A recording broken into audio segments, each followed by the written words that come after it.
Sobadde okubatenga etambula munywanyi waffe gubayita Jovan Luzinda yasobodde okubatenga akoze band bagiyita Sauti band egenda okubatenga etambuza endongo tugambe nti tukkirize nti endongo yonna eya Uganda nga basobodde okubatenga etambula ebiina binnyo bisobodde okubatenga bizze bisasika nga togende ku kibiina kya New Eagles bangi bategeeza nti ekibiina okusasika kwennyini lyali ddogo ekya New Eagles bagamba ekyasobola okubatenga ekisasika lyali ddogo bw'oba oyogeddeko ne ku bandi ez'enjawulo nga Eagles Zonna Golden band embeera eri bwetyo mpola mpola bw'abanga nannyini bandi si yasobodde okubatenga aganza abali mu kibiina awo nno ng'ekibiina kigwa embeera nnyinyi esobodde okubatenga etambula naye ng'ensonga enkulu etambula mu bandi z'e Uganda eza ddogo era nga kigamba nti bandi ezisinga mu Uganda bandi ekyaganya okugwa ya Afrika etayinza na kugwa myaka na myaka akadde kano omwana mulenzi ono gwe bayita Jovan Luzinda ye yasobodde okubatenga Yesu anategeeza nti ebiina binnyo bisobodde okubatenga bigudde era embeera gye baguddemu musobodde okubatenga bimanyako era ng'alozezza ne ku bukambu bwennyini asobodde okubatenga atunyumiza ne ku ddogo eryali mu New Eagles Jovan Luzinda wuuno ng'ategeeza nti bandi eno era asobodde okubatenga yebaziza bonna abasobola okuba tebamuyambako okubatenga atambuliza endongo eyo yonna yonna wabula Eagles production ategeeza mu New Eagles yavayo emyaka ebiri ekisobodde okubatenga giyita abajjukira Geoffrey Tayanga agenze ebyobufuzi abaana ebatogoza okubatenga abagamba nti mweyiye bonna beeyiya kati Jovan Luzinda ebibuuzo bingi nnyo bagamba nti yajjeewa ssente mukadde kana aka covid ng'abayimbi tebakola ate yali muyimbi wa bandi kati wuuno atubuulira ebandi gye yaleese yeebazizza abasobodde okuba tebamuyambyeko agamba bw'ati manya gange nze Jovan Luzinda era nga nzize okubeera nga mbanjulira ekintu ekipya ekiri mu nsi oba mu ggwanga Uganda mu ngeri emu oba endala abula nga sinaba kubeera nga nkibanjulira kansoke ntuuse okwebaza kwange eri buli kinoomu yenna abadde nga weera nkwatiddeko mu mbeera yonna yonna gye nvudde yonna nsookera ddala okubeera nga neebaza bannamawulire at large oba oli radio presenter oba oli TV presenter mwebale nnyo mwebalire ddala kuba ate munnange osanga singa simu ate munnange osanga singa siri bwembi mwebale nnyo mwebalire ddala nenzizaako abakulu ababaddewo naddala mu kibiina kyaffe the New Eagles mwebale nnyo mwebalire ddala naye nga mu kyo nga sinabagenda wala nnyo aya basi omukulu ono wuuno nga yeebaza abakulu asobodde okuba tebamuyambyeko n'agamba nti akadde kano ekibiina kya New Eagles yakivuddemu kati asajja kudde era akoze ne bandi agambye nti bandi gyaleese egenda okusuula New Eagles yegenda okusuula zonna zi golden agambye ezisinga zasigaza amannya ye yayina bwino kati nti mu the New Eagles nakola ki navaayo emyaka kati giringa ebiri nga nvuddeyo abula leero lwenkyanjudde mu lujjudde oba lwenkitadde mu lujjudde lw'abantu nti navaayo emyaka ebiri emabega nga teri kyanzijayo nti oba waliwo embeera embi yaliwo nedda tewali mbeera yonna yaliwo wabula nali neetaaga okubako step ate endala gye neetaaga osika mbeeko we neeyongera maaso wamu n'okuyamba ate abato abalala abali ngaffe ongaffe twayambibwa mu ngeri emu oba endala nembeera nga nasalawo okubeera nga neeyubula ntandika ejjani eyange etaliimu abakulu abandeeta wano no yeebazizza abasobola okuba tebamuyamba omukulu Geoffrey Tayanga ne Irene agambye nti bakola kyamaanyi nnyo abeebazizza bw'ati era mu bakulu abandeeta ngenda kusooka neebaze mukulu Tayanga yasobola okulaba ekitone kyange kitange mu ndongo weebale nnyo weebalire ddala kutyo nja kufukamira ku lulwo n'ensi yonna teyandindabye weebale nnyo weebalire ddala munnange neneebaza mami Irene munnange singa si kubeera nti ne mukulu Tayanga wakkiriza ate munnange osanga naye teyandibikoze mu ngeri ennyini nga leero bwe kiri neebaza nnyo nkwebaza nnyo nkwebaliza ddala byonna byonna oba luwo embeera yonna yonna oba ki oba ki okusonyiibwa ensaba mu maaso nga nfukamidde ku mavivi gange naye nga kyenkakasa tewali mbeera oba ki oba kiyanzijayo mu the New Eagles abula navaayo buvi nga nina oluusi ebirooto ebigazi byenjagala nange okwongerako ng'omuntu aya omukulu ono Jovan Luzinda uno ng'atubuulira agambye nti bandi nati byonna ebisobodde okubatenga bisuula bandi abimanyi agambye nti eddogo lye lisinga naye uno alyekokoola yali alifuna eyo mu bandi omuli abaana bawala abawagizi bennyini nga baleeta ssente babeera bazitaddemu n'ebintuntu ulira Jovan bw'atugamba kambwe nnyo naye teri lwaki ngambye nti ne generali yaliyo mu kuyimba bw'okuba hit bwafuga naye muganda wange bw'okuba hit oyinza ne mu buliri obutasulamu ng'osula munda wa siiri anti ekikusuza munda wa siiri nti abantu abo betukolagana nabo betubeera nabo wano abatayagala kulaba ng'ensi ekkubira enduulu oluusi tebamukubidde obufuuyi ssente zino bamanyi n'okugira n'aleeta omuntu oba n'asindika omuntu ng'omuntu mu ssente aleeteddemu ebintu ebirala nze bwe bati ne omanyi katonda tasobola kutikka mugogo gw'otasobola kwetikka. Aya baasi agamba nti katonda amutisse omugugu gwagenda okuba ate ng'asobola era omukulu ono asobodde okuba ate ng'agamba nti bandi egenda kubeera y'abayimbi bato batandika abayimbedde tebabaagala oba oli upcoming wagezaako ne bigaana Jovan Luzinda ayagala yakatandika oba ng'oli muyimbi era ennaku z'omwezi nga lumu ku lw'omukaaga bagenda kubeera ku Bat Valley Theatre bagenda okubeera nga basunsula abayimbi abagenda okuba ate bayimba. Jovan wuno ngenda kubanjulira akaseera kano ekibiina kya Sauti Band kyekipya kyekibiina kyendeese ekipya ekibiina kino kigenda kiyita abaana okuva kati nga lumu ogwokutaano mpita abaana buli mwana ng'olina ekitone ku nsonga ya Sauti Band era ng'omulaba bwoti tulina kye twagala okukyusa mu ndongo twagala naffe tujje n'enkuba mpya esinga ku nkuba ezibaddewo zonna nga ebibiina ebirala bibadde nga bikikola twagala tudde ku mbeera nga mu band osobola okuba nga ozza emizannyo limba n'oluzannya ng'omuntu alulaba mu ngeri emu oba endala bwe bityo mbanjulira Sauti Band nja kweyita CEO for now abula ekibiina kino kya nsi era ekibiina kino ky'abantu ekibiina kino kikoleddwa ku musingi ogw'okubeera nga twetaaga okuyamba talents ento eziri mu kujja oba eziriyo ekibiina kino kirina emitendera kwe kigenda okubeera nga kitambulira okubeera nga engeri bwe kiri nti corona leero alina engeri bwatuyuyizaamu. Aya baase Jovan Luzinda ono nga tutegeeza embeera nga wesobodde okuba ate ng'etambula twadde tufunye essanyu nga tugamba oba Jovan Luzinda anabeera n'omukyala Grace Kani nga bw'olaba Geoffrey Utaya ne Irene banaatwalaganya Sauti Band tusobodde okuba ate nga tumubuuza ku nsonga z'omukyala Grace Kani ye Jovan Luzinda ne Grace Kani tubadde tumayimba n'aba mami ne daddy agambye bw'ati ku nsonga za Grace Kani. Olaba nze kyenja okugamba siina nnyo nkolagana naye abula okuggyako kuba nti muyimbi munnange ate ekirala bannaye abantu ffenna tusonyiwa oba okitegeera tulina okusonyiwa kale abamu tebasonyiwa batulina okusonyiwa lwaki ife Mukama Katonda tumukola ebisobyo bingi ne munnaye olaba yatusonyiwa nga buli lunaku tusobya nze nzijukira waliwo edda nali muto sali muto nnyo naye nagambako nti nagenda nenekebeza siriimu bwe nekebeza siriimu neŋŋamba nze okudda ku bakazi munange sidda ku bakazi maze mponye nga kuba bankebera nga ndi mulamu kuba bagamba siriimu akwata akoze ekiwegasse na muntu munaye ate ali mu masomero biki nga simala okwekebeza baŋŋamba oli mulamu nagamba nze sidda ku bakazi sidda ku bawala kambeere bwomu kuba siriimu tajja kukola ki sijja kufa siriimu nga ndaba kyenjo gamba nti abantu tusobya buli lunaku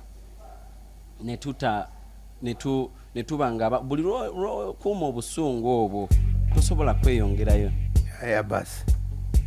Jovan Luzinda wuno nga tubulya ku nteekateeka ya bandi yeebazizza abayimbi ab'enjawulo byayimba nako mu Egos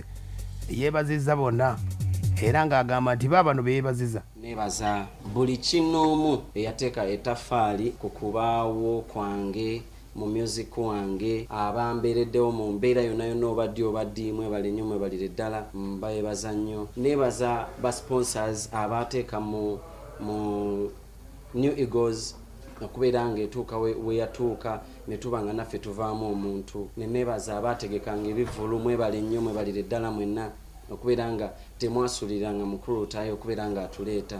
baganda bange mu ndongo ba Sasha Brighton ba Henry Mwanje ba Grace Khan ba Aida Mugo ba Mukasa Kadeya ba Bettina Namukasa ba Jemima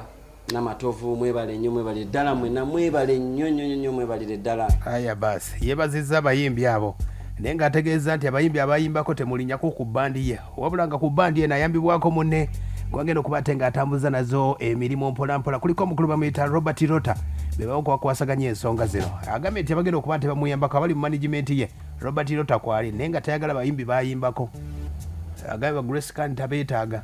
ba Aida Mogo temulinnyayo bajja bayita nga akadde katuuse. Ekibiina kino kigenda kuyamba ku baana balina talents abawala abaafuna embuto mu ngeri emu oba endala mu time ya corona ne batadda ku masomero gaabwe. Muli free okujja, manyi mulina talents, musobola okuzannya emizannyo, musobola okukola ki, kigenda kuba kikola ebintu ebyo byonna byonna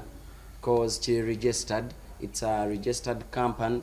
and it's a limited company. Mujje tusobola okubeera nga tukwasaganya oba batya oba batya. Ekibiina kino kikulirwa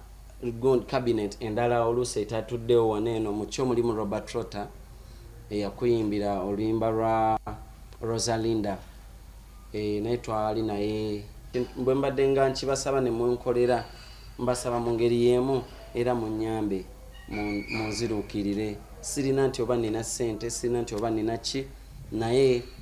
nkakasa tujja kukolaganira wamu, nkakasa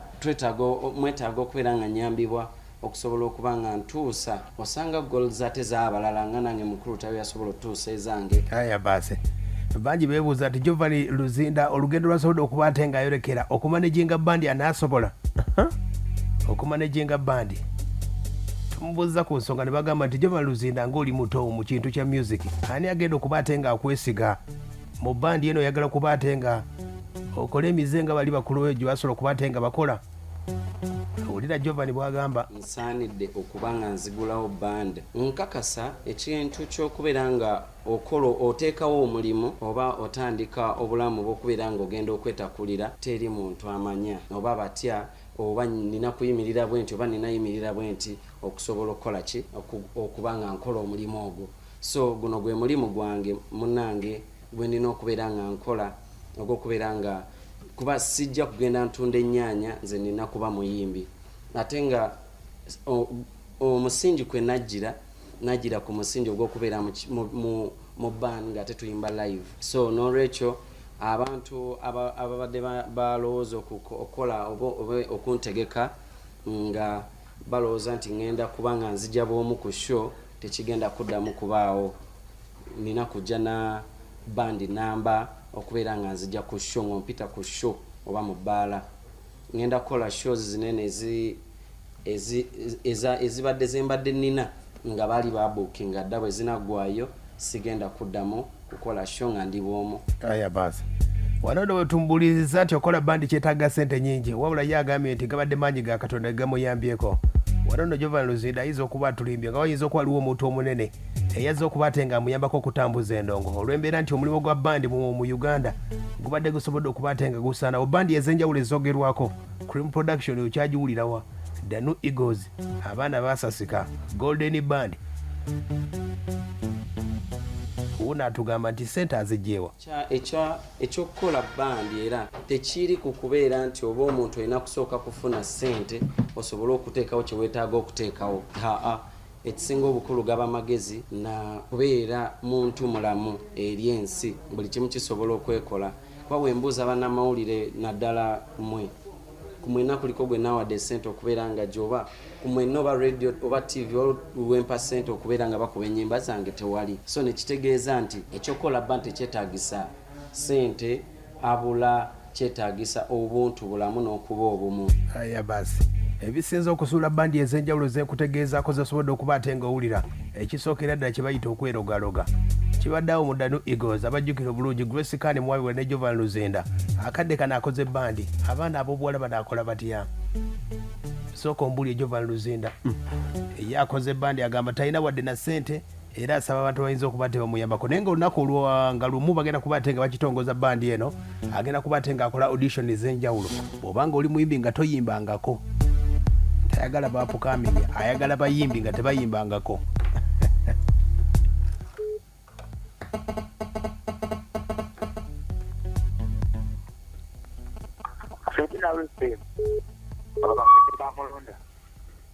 ne baba Jovan nabange yeeyimba kuba ebintu ebyo si byangu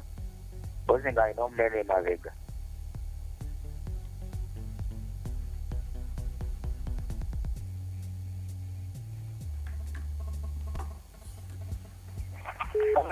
Esebo agamba atya Kiria Maki mzee kakati nze kyengamba kakati Jovan Luzinda kati musabire naye akola ki uyo aganya abayimbi nabayimbako katumusabire katumperemu esaala agambye nti bandi si yabikonwa ayagala kutandika bayimbi bapya mwabagaana ayagala bayimbi bapya goba nga oli muyimbi oyinza ogera ku Facebook nononya ku namba Jovan Luzinda n'omukubirako n'omanya enteekateeka yonna sebo sebo otayasalimu ekibalteeti ndaba alinyeyamagye baaba ate tumusabire tulabe gyanaakoma omusajja okumuzaamu essuubi ate mwemmo sebo wega muganda wa bosi kigumba edrage bagamba nti ebuto zaawo abantu bakwagala okufa obufi sebo mpozi gwe mwetuli mpola mpola masako kintu okiwanise sebo ekintu okiwanise nkuwulira sebo neno bakutumidde teri muntu n'omu atandika mulimu wano mu Uganda ne bagamba nti sente talina gyazijje obula bagambye atanyaguze emotoka sente azijje ate abantu bakola sente zaabwe babeera ne sente zaabwe atatayiwe yagudde mu kiina sente alina sebo kikola kanti kale bakyawuliriza muganda wawe balituweereza webale kuwuliriza kigula obutozi agambye nti Jovan Luzinda ajja kikola kwekiririzaamu kyokka bw'oba olina omutima gw'endongo wadde nga n'abasinga bajofeta baali baguyina okuva eri Awuma Lukatumba ne Emitos ne bajja mpola mpola mu Gibros Diamond Production ne bajja mpola mpola iyo Eagles Production the new Eagles endowooza byabufuzi byasobola okuba ate nga bimugera naye nga lutaya ye music yamwagala ate oyinza okwebuuza ate bamiisa kyaba golden kyava kuki kate olubwama bandi ez'enjawulo zonna zivuddeyo nga zigwa lwaki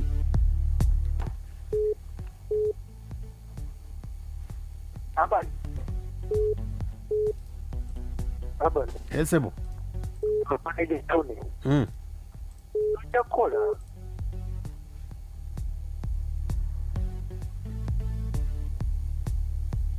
ala